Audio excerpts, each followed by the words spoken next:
Да. Так, замсак. Так.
Nee, da ist gar kein volle Boden. Da ist gar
Многие слышали, наверное, да, я хочу еще раз объявить.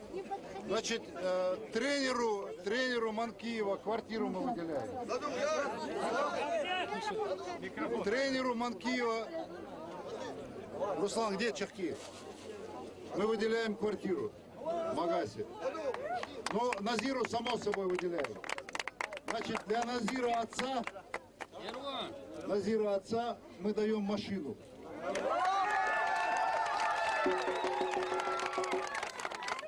Чтобы Назира мама не обиделась, мы даем 2 машины Назира маме. Одну стиральную, другую швейную.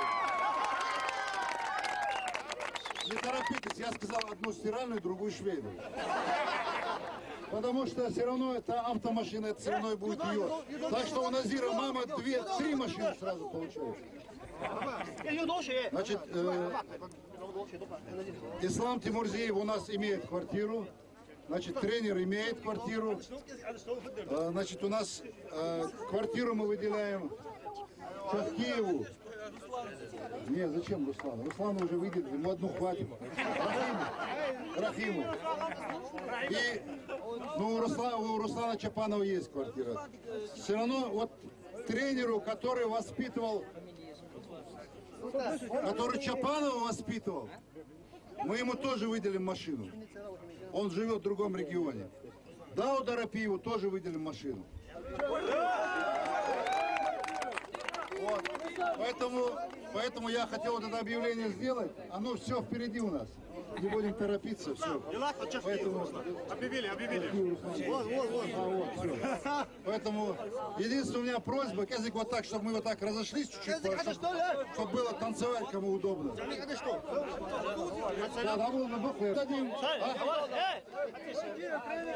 Манкию тренера, а Маши уже Яник в квартире.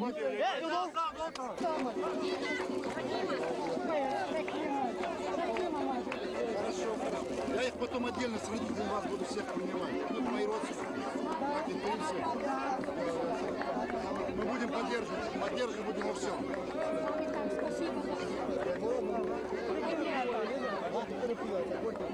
Решим, пока с транспортом.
Закат.